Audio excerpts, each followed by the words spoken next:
दोस्तों नमस्कार।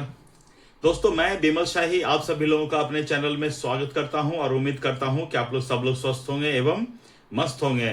सभी राष्ट्रवादियों और सनातनियों से ये निवेदन रहेगा कि आप लोग मेरे चैनल को सब्सक्राइब कर लीजिए और वीडियो को लाइक एवं शेयर भी कीजिए। दोस्तों आज जन सुराज ने बांकेपुर उपचुनाव के लिए प्रशांत किशोर का कैंडिडेट का अनाउंसमेंट कर दिया है। अब जो है बांकेपुर से वो पहले ऑफिशियल अनाउंस कैंडिडेट बन चुके हैं जो बाई इलेक्शन में चुनाव लड़ेंगे। लेकिन दोस्तों देखिए, कल भी मैंने एक वीडियो बनाया था जिसमें मैंने बांकेपुर विधानसभा से काफी विस्तार में चर्चा किया था कि बांकेपुर जो विधानसभा है उसकी जो डेमोग्राफी है वो इस हिसाब से है कि भारतीय जनता पार्टी को सूट करती है।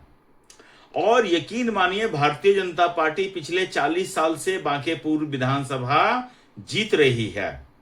इसका मतलब समझ रहे हैं, बांकेपुर विधानसभा जो है बीजेपी की परंपरागत सीट है। अब पिछले बार देखिए, जब 2025 में वहां पर चुनाव हुए थे तो नितिन नवीन जो है करीब करीब 52,000 वोट से जीते थे। सोच लीजिए, मतलब कि उनको करीब 98,000 वोट आया था और उनके जो निकटतम प्रतिद्वंदी थी आरजेडी की रेखा गुप्ता, उनको 46,000 वोट आया था। और उस चुनाव में प्रशांत किशोर की भी कैंडिडेट थी, वंदना कुमारी वहां से प्रशांत किशोर की कैंडिडेट थी और वहां पर जनसुराज को सिर्फ और सिर्फ 7,000 वोट मिले थे।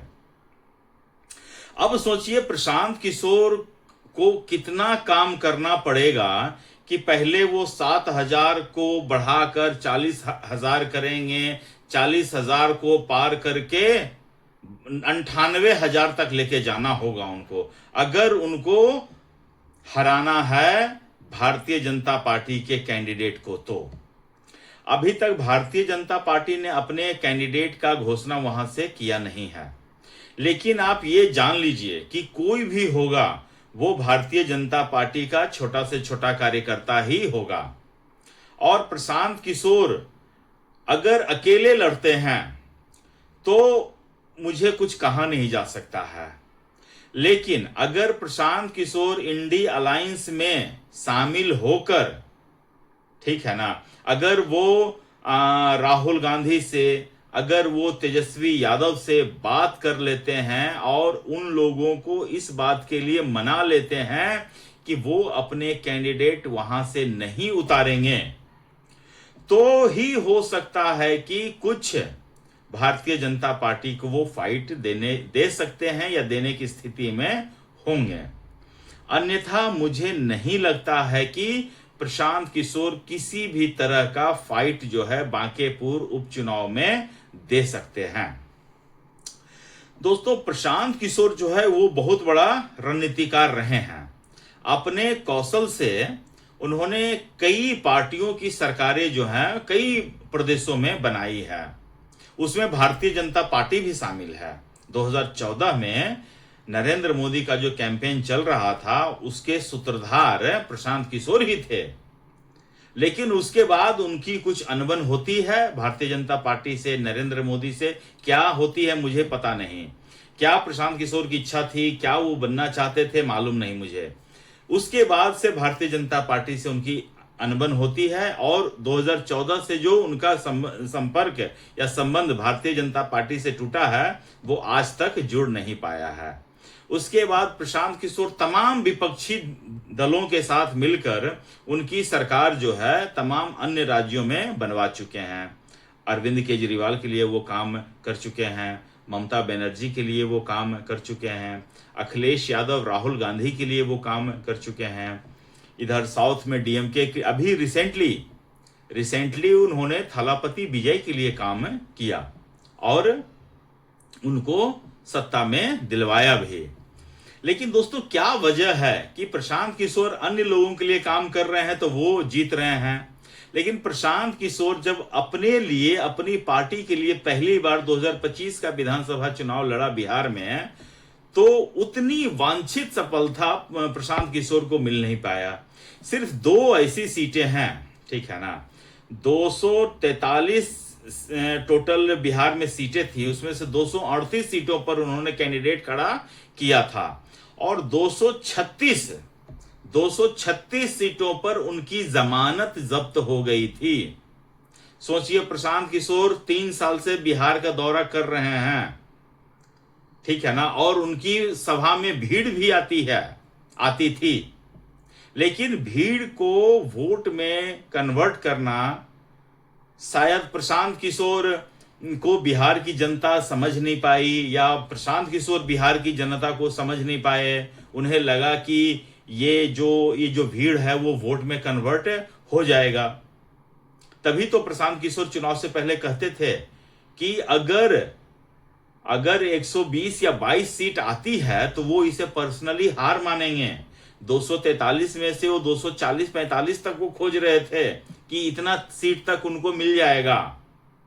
160-65 तो वो अपनी हार मानते थे। और सोचिए, 2 सीट में सिर्फ वो जमानत बचा पाए, बाकी 236 सीटों पर उनकी जमानत जब्त हो जाती है।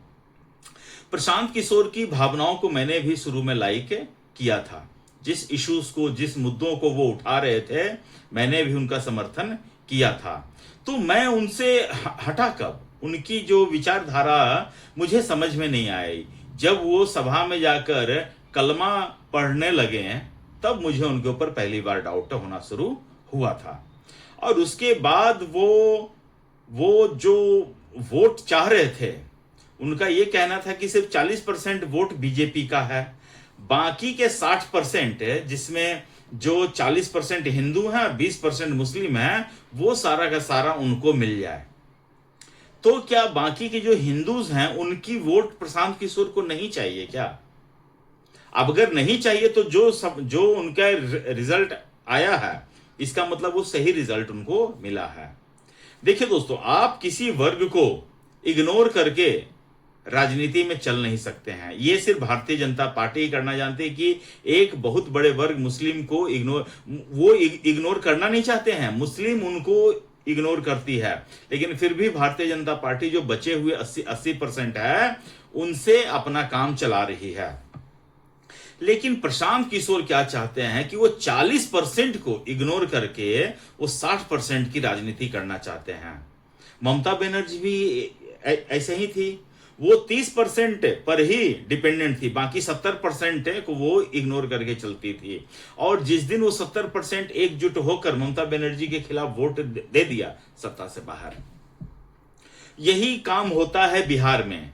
जो लालू प्रसाद यादव की पार्टी करती है, जो कांग्रेस पार्टी करती है, मुसलमानों की तुष्टीकरण की राजनीति करती है, उससे उनको काफी नुकसान होता है। और इस चीज को वो समझने की बजाय इसी पॉलिसी पर वो चल रहे होते हैं। और मुझे लगा था कि प्रशांत किशोर जो रोजगार की बातें उठाते थे, बेरोजगारी की बातें उठाते थे, शिक्षा की बातें उठाते थे, वो तो फिर भी जायज है।